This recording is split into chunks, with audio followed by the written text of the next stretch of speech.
Tumayo po ang lahat at tayo'y makiisa sa banal na misa na pamumunuan ng ating kura paroko, Reverendo Padre Douglas Badong.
Sa ngalan ng Ama at ng Anak at ng Espiritu Santo. Amen. Sumainyo ang Panginoon. At sumaiyo rin. Mga kapatid, aminin natin ang ating mga kasalanan upang tayo'y maging marapat gumanap sa banal na pagdiriwang. Inaamin ko sa makapangyarihang Diyos at sa inyo mga kapatid na lubha akong nagkasala sa isip, sa salita at sa gawa at sa aking pagkukulang. Kaya isinasamo ko sa mahal na Birheng Maria, sa lahat ng mga anghel at mga banal, at sa inyo mga kapatid na ako'y panalangin sa Panginoong ating Diyos. Kaawaan tayo ng makapangyarihang Diyos, patawarin tayo sa ating mga kasalanan at patnubayan tayo sa buhay na walang hanggan. Amen. Panginoon, kaawaan mo kami. Panginoon, kaawaan mo kami. Kristo, kaawaan mo kami. Kristo, kaawaan mo kami. Panginoon, kaawaan mo kami. Panginoon, kaawaan mo kami.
Ngayon po ay pagdiriwang din ng kapistahan ng unang Pilipinong santo, si San Lorenzo Ruiz, at atin din pong isama sa ating intensyon ang lahat po ng mga migrante. Ngayong ipinagdiriwang din ang pambansang araw ng mga migrante. Manalangin tayo. Ama naming makapangyarihan, ang iyong pinakadakilang magagawa ay magpatawad at ang iyong laging ipinakikita ay pagkahabag. Padaluyin mo sa aming walang humpay ang kagandahang loob mong sa aming inilaan, upang sa pagkakamit namin sa pangako mong bigay, kami gawin mong kasalo sa ipagkakaloob mo sa kalangitan. Sa pamamagitan ni Jesucristo, kasama ng Espiritu Santo, magpasawalang hanggan. Amen. Hindi nalugod ang Diyos na maluho at marangyang pamumuhay ng mga pinuno ng Israel habang naghihikahos ang marami sa maliliit na mamamayan. Tutuldukan ng Diyos ang lahat ng uri ng pagmamalabis tulad ng ginawa niya sa panahon ni Amos. Pagbasa mula sa aklat ni Propeta Amos. Ito ang sinasabi ng Panginoong makapangyarihan. Kahabag-habag kayong namumuhay na maginhawa sa Sion. Kahabag-habag kayo na nahihiga sa magagarang kama at nagpapahinga sa malalapad na himlayan habang nagpapakabusog sa masasarap na pagkain. Lumilikha pa kayo ng mga awit sa saliw ng mga alpa tulad ni David. Sa malalaking mangkok na kayo umiinom ng alak at mamahaling pabango ang ipinapahid ninyo sa katawan. Ngunit itinangis na ba ninyo ang darating na pagkawasak ng Israel? Hindi. Kaya nga, kayo ang unang ipatatapon. Matitigil na ang inyong mga pagpipiging at pagsasaya. Ang salita ng Diyos. Salamat sa Diyos.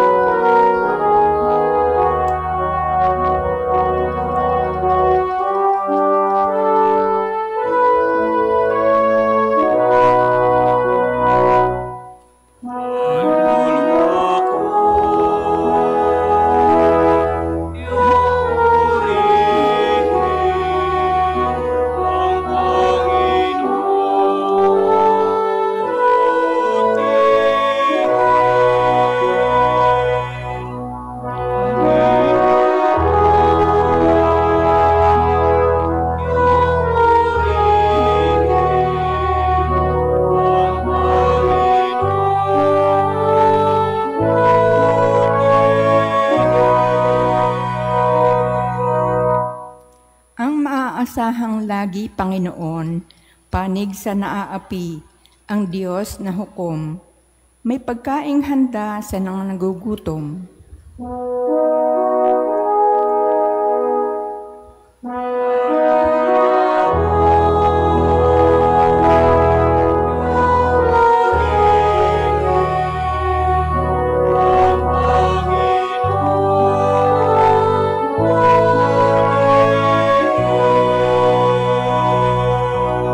Pinalaya niya ang mga nabihag, isinauli paningin ng bulag. Lahat ng inapi ay itinataas, ang mga hinirang niya ay nililingap.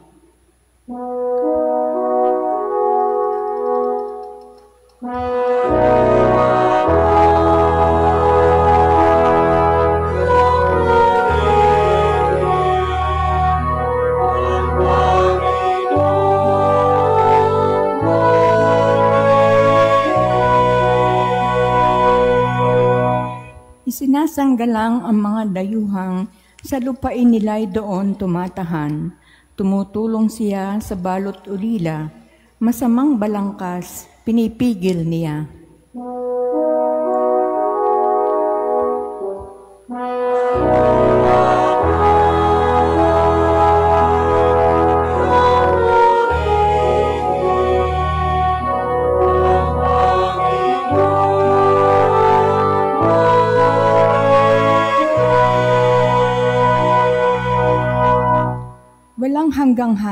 ang Diyos na poon, nabubuhay lagi ang Diyos mo, Siyon.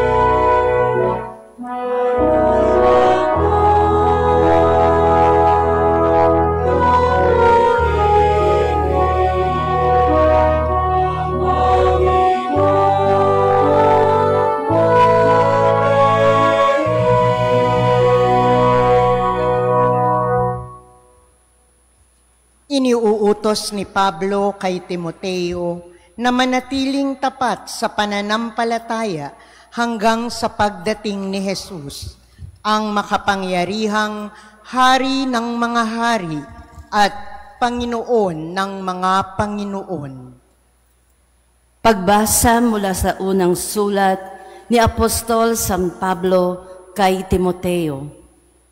Ikaw na lingkod ng Diyos, sikapin mong mamuhay sa katwiran, kabanalan, pananalig, pag-ibig, pagtitiis, at kaamuan. Gawin mo ang buo mong makakaya sa pakikibaka, alang-alang sa pananampalataya, at kakamtan mo ang buhay na walang hanggan. Yamang diyan ka tinawag ng Diyos nang ipahayag mo sa harapan ng maraming saksi ang iyong pananampalataya.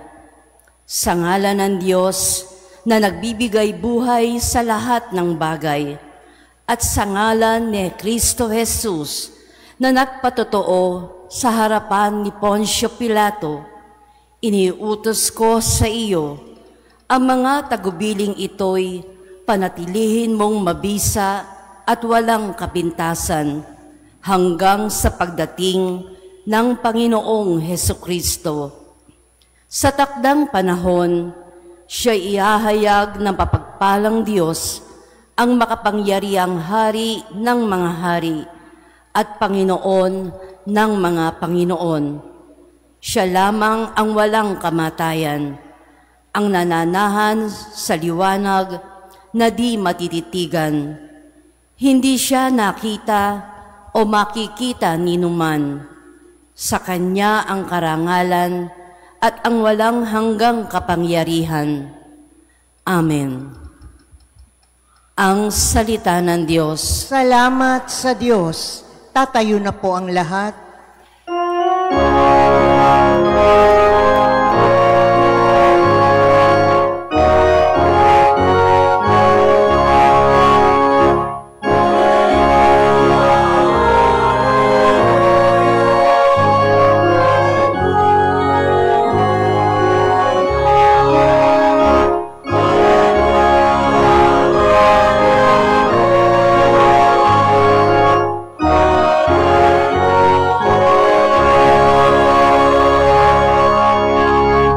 Kristo ay naging dukha upang tayo'y managana sa bigay niyang pagpapala.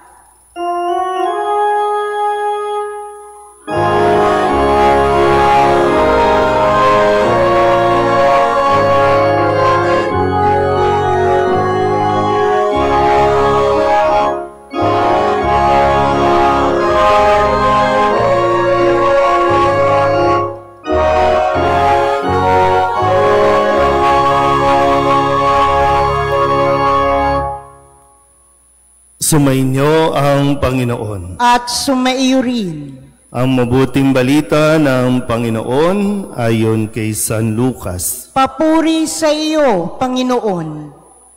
Noong panahong iyon, sinabi ni Jesus sa mga Pariseo, may isang mayamang nagdaramit ng mamahalin at saganang-sagana sa pagkain araw-araw. At may isa namang pulubing nagngangalang Lazaro, tadtad ng sugat, na nakalupasay sa may pintuan ng mayaman, upang mamulot kahit mumong nanguhulog mula sa hapag ng mayaman. At dooy nilalapitan siya ng aso at dinidilaan ang kanyang mga sugat. Namatay ang pulubi at dinala ng mga anghel sa piling ni Abraham. Namatay rin ang mayaman at inilibing. Sa gitna ng kanyang pagdurusa sa Hades, tumingala ang mayaman at kanyang natanaw sa malayo si Abraham, kapiling si Lazaro. At sumigaw siya, "Utusan ninyo si Lazaro na isawsaw sa tubig ang dulo ng kanyang daliri at palamigin sa aking dila, sapagkat naghihirap ako sa apoy na ito."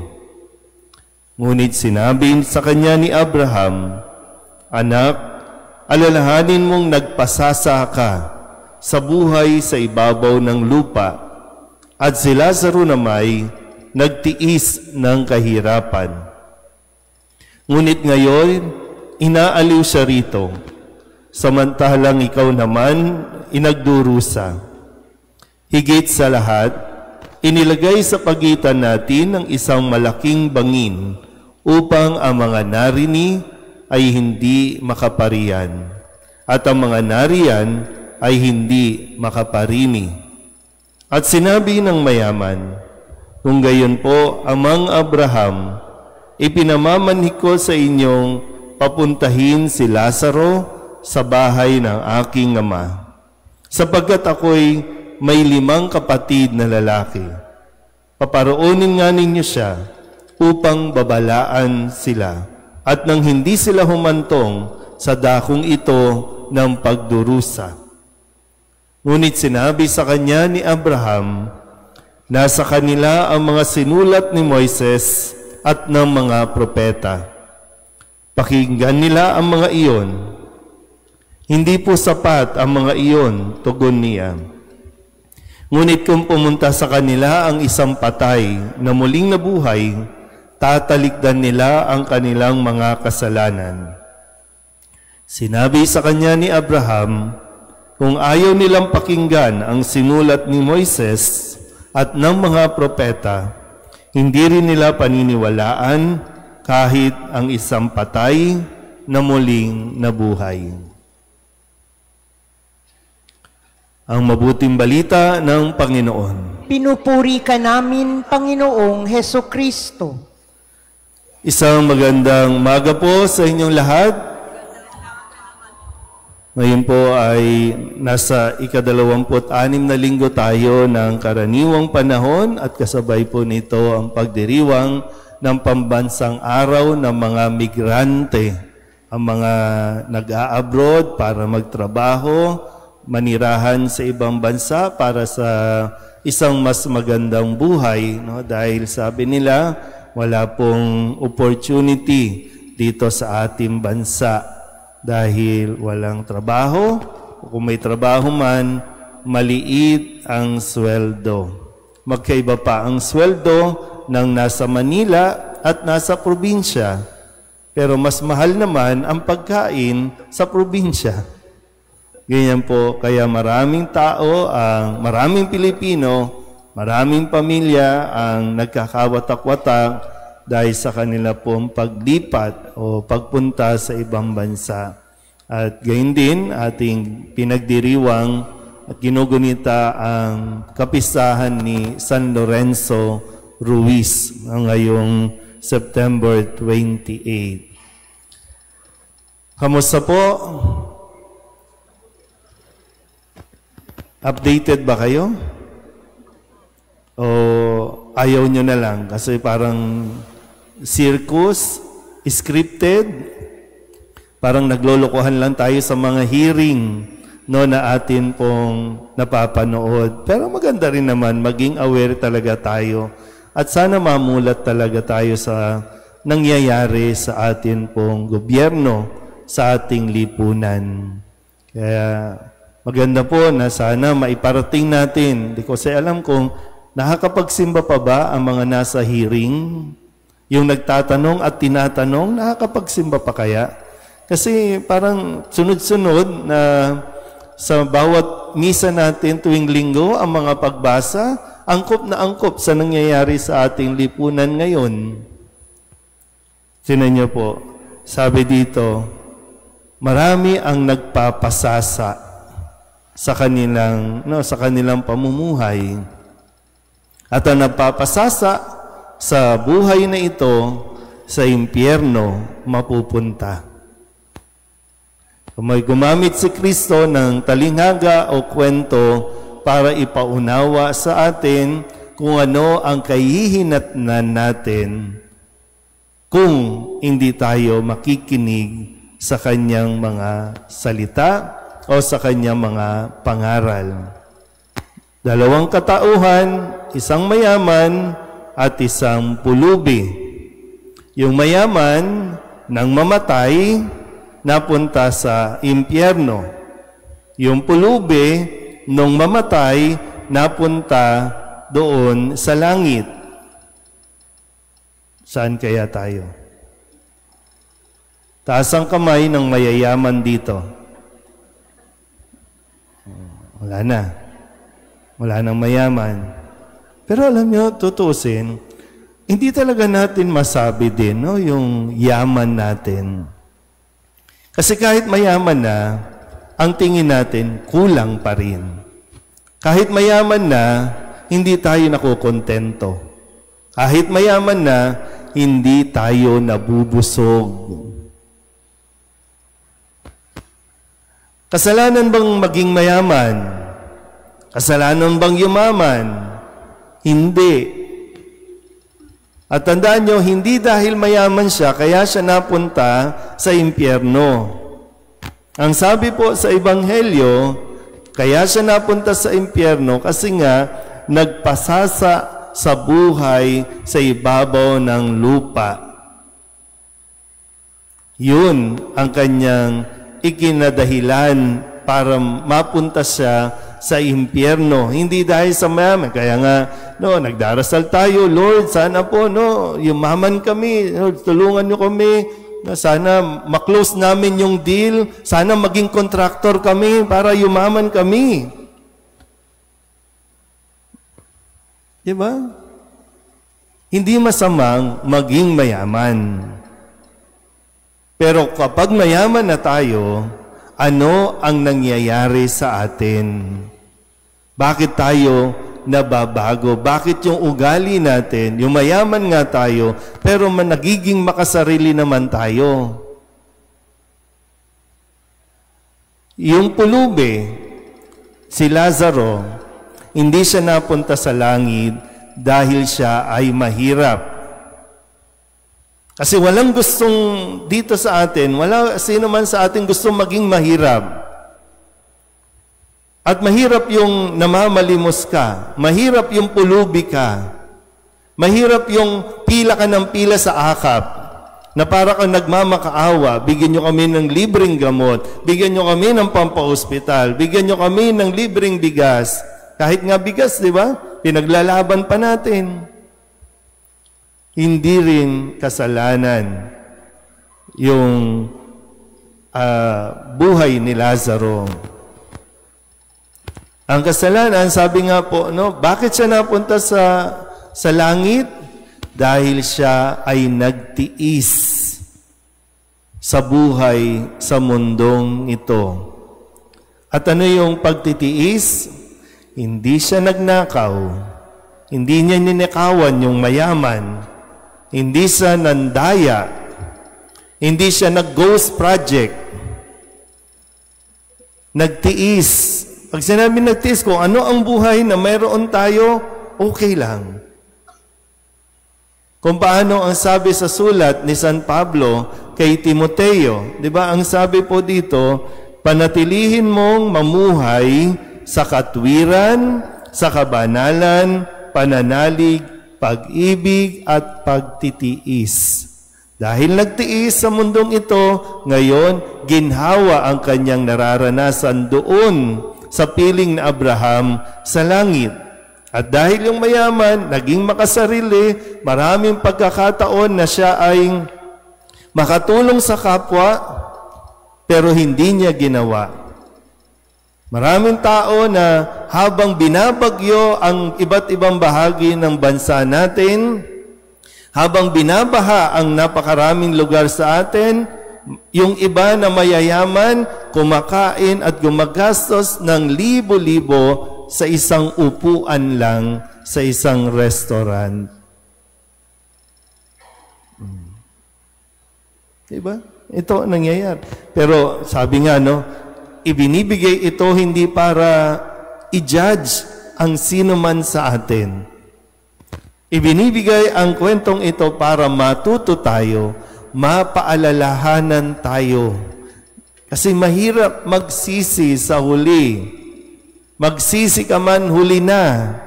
Kaya dito, habang buhay tayo, may pagkakataon tayo.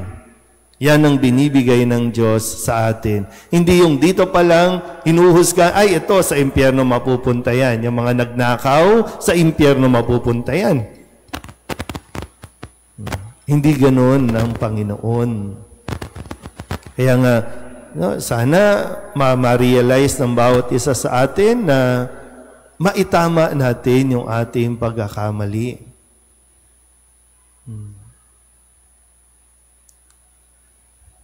Hindi niyo, wag din nating, siyempre, no? Pinagpaguran mo yan, wag mong i-deprive yung sarili mo. I-enjoy mo. Sa iyo yan pinagpaguran mo yan.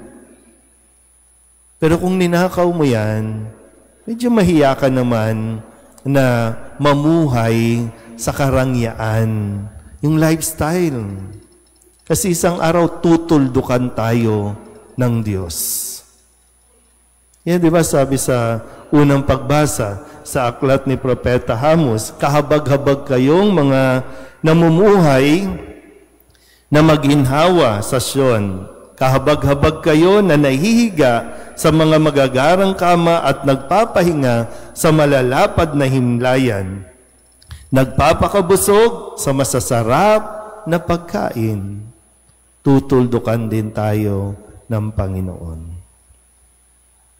Ito ay hindi isang pananakot, kundi ito ay isang mensahe ng may pagmamahal.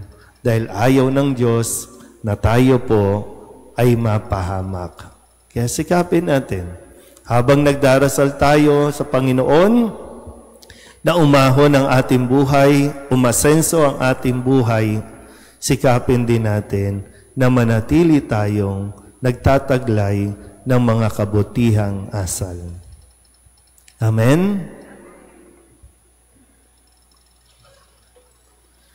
Ipahayag natin ang ating pananampalataya. Sumasampalataya ako sa Diyos amang makapangyarihan sa lahat, na may gawa ng langit at lupa.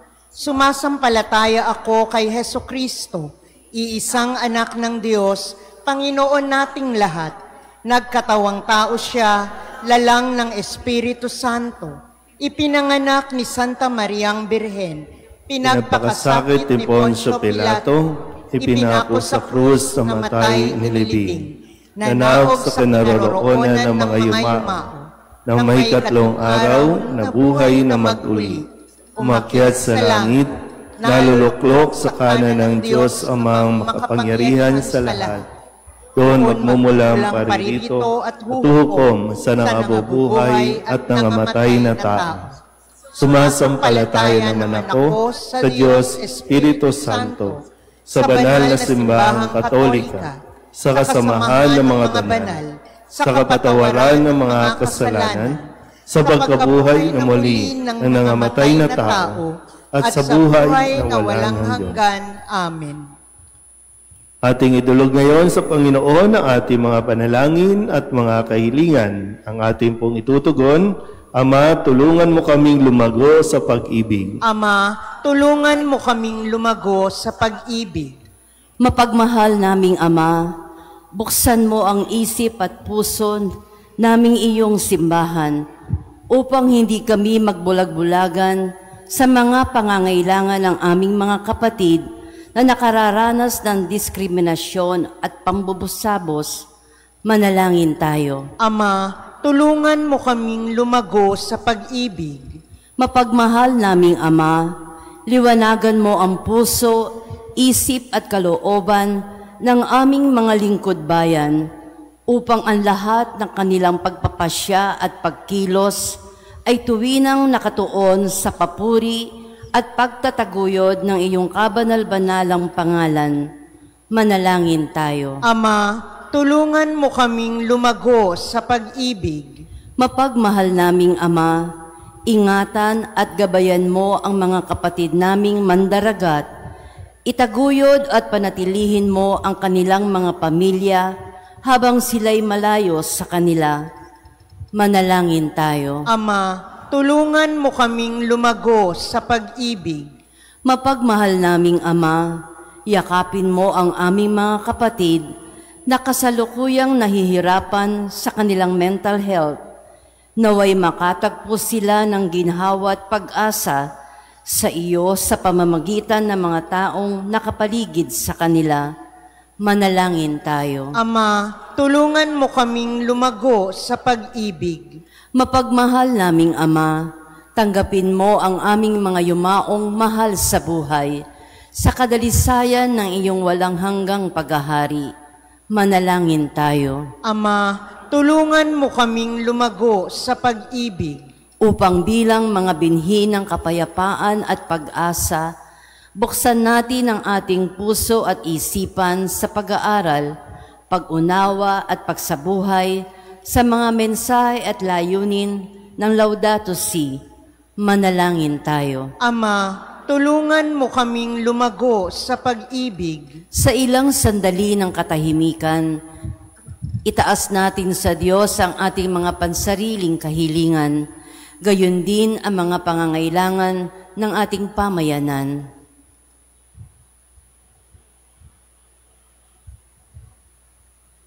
Manalangin tayo. Ama, tulungan mo kaming lumago sa pag-ibig. Ang lahat ng ito'y iniling namin sa ngalan ni Kristo, ang aming Panginoon. Amen.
Manalangin kayo mga kapatid upang paghahain natin ay kalugdan ng Diyos Amang makapangyarihan. Tanggapin nawa ng Panginoon itong paghahain sa iyong mga kamay, sa kapurihan niya at karangalan, sa ating kapakinabangan at sa buong sambayanan niyang banal. Ama naming lumikha, loobin mong ikalugod ang aming paghahandog at ito nawa ay siyang magkaloob ng iyong pagpapalang sa aming umaagos. Sa pamamagitan ni Jesucristo kasama ng Espiritu Santo, magpasawalang hanggan. Amen. Sumainyo ang Panginoon. At sumaiyo rin. Itaas sa Diyos ang inyong puso at diwa. Itinaas na namin sa Panginoon. Pasalamatan natin ang Panginoong ating Diyos. Marapat na siya'y pasalamatan.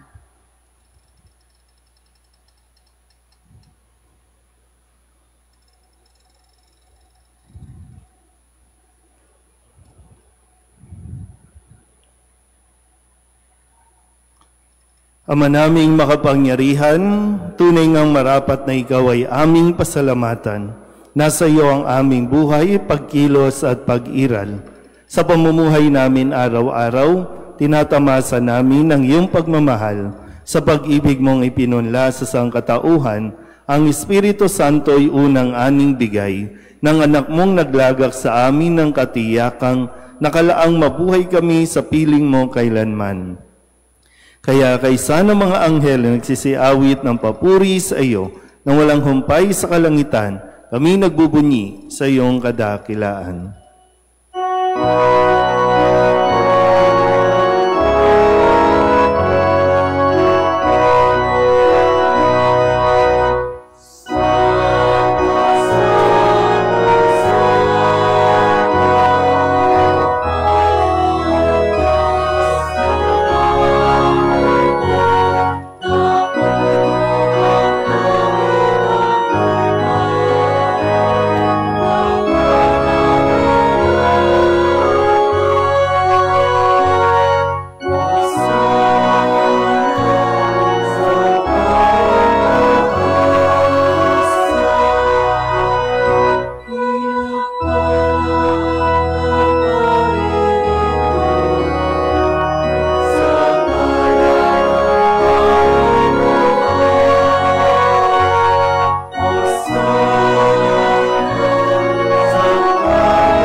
Ama naming banal, ikaw ang bukal ng tanang kabanalan. Kaya't sa pamamagitan ng iyong Espiritu, gawin mong banal ang mga kaloob nito upang para sa aming maging katawan at dugo ng aming Panginoong Jesucristo. Bago niya pinagtiis ang pusang loob na maging handog, hinawakan niyang tinapay, inasalamatan kaniya, pinaghati-hati niya iyon, iniabot sa kanyang mga alagad at sinabi, "Tanggapin ninyong lahat ito at kanin, ito ang aking katawan na ihahandog para sa inyo."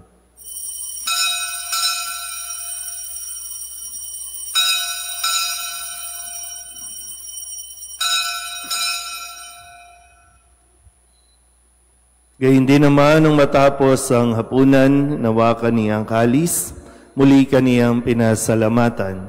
Iniabot niya ang kalis sa kanyang mga alagad at sinabi, "Tanggapin ninyong lahat ito at inumin. Ito ang kalis ng aking dugo ng bago at walang hanggan tipan. Ang aking dugo na ibubuhos para sa inyo at para sa lahat sa ikapagpapatawad ng mga kasalanan. Gawin ninyo ito sa pag-alaala sa akin."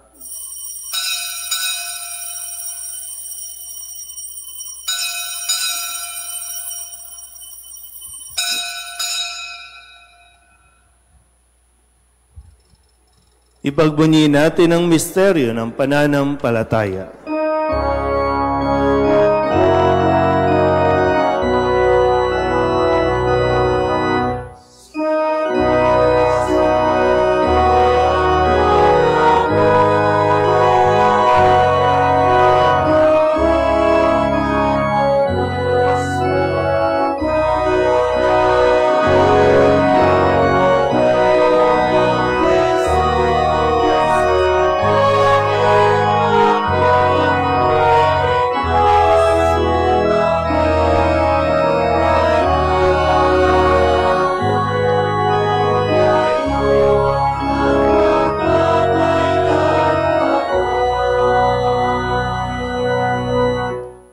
Ama, ginagawa namin ngayon ang pag-alaala sa pagkamatay at muling pagkabuhay ng iyong anak.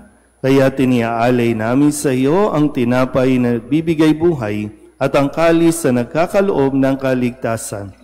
Kami napapasalamat dahil kami iyong minarapat na tumayo sa harap mo para maglingkod sa iyo. Isinasamo namin kami magsasalo-salo sa katawan at dugo ni Kristo ay mabuklod sa pagkakaisa sa pamamagitan ng Espiritu Santo. Ama, lingapin mo ang iyong simbahang laganap sa buong daigdig. Puspusin mo kami sa pag-ibig kay San Leon na aming Papa at ni Jose na aming Obispo at ng Tanang Kaparian. Alalahanin mo rin ang mga kapatid naming nahimlay na may pag-asang sila'y muling mabubuhay, gayon din ang lahat ng mga pumanaw. Kawaan mo sila at patuloyin sa iyong kaliwanagan. Kawan mo at pagindapating kaming lahat na makasalo sa iyong buhay na walang wakas. Kaysa ng mahal na Birheng Maria na ina ng Diyos, ng kabiyak ng puso niyang si San Jose.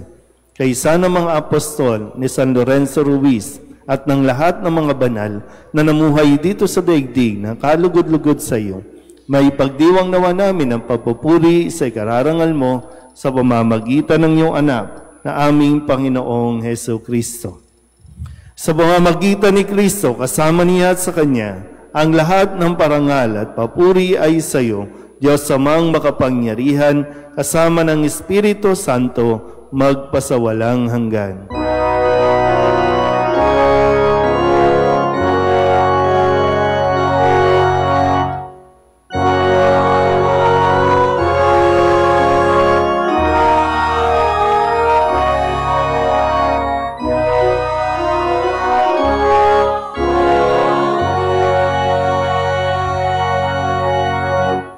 Sa tagabili ng manakagagaling na utos at turo ni Jesus sa Panginoon natin at Diyos, ipahayag natin ang lakas loob.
Hinihiling namin kami ihadya sa lahat ng masama, pagkalooban ng kapayapaan araw-araw, iligtas sa kasalanan at ilayo sa lahat ng kapahamakan, samantalang aming pinananabikan ang dakilang araw ng pagpapahayag ng tagapagligtas naming sa Heso Kristo. Sapagkat iyo ang kaharian at ang kapangyarihan at ang kapurihan magpakailanman. Amen. Panginoong Heso Kristo, sinabi mo sa iyong mga apostol, Kapayapaan ang iniiwan ko sa inyo, ang aking kapayapaan ang binibigay ko sa inyo. Tunghayan mo ang aming pananampalataya at huwag ang aming mga pagkakasala. Pagkalooban mo kami ng kapayapaan at pagkakaisa ayon sa iyong kalooban, kasama ng Espiritu Santo, magpasawalang hanggan. Amen. Ang kapayapaan ng Panginoon ay laging sumainyo. At sumaiyo rin. Mabigayan po tayo ng kapayapaan sa isa't isa.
Ito ang kordero ng Diyos. Ito ang nag-aalis ang kasalanan ng sanlibutan. Mapalad ang mga inaanyayahan sa kanyang piging. Panginoon, hindi ako karapat-dapat na magpatuloy sa iyo, ngunit sa isang salita mo lamang ay gagaling na ako.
Magsiluhod po ang lahat. Prayer to San Lorenzo Ruiz. O God, our loving Father, your Son, Jesus Christ, delivered himself as a sacrifice for the love of humanity.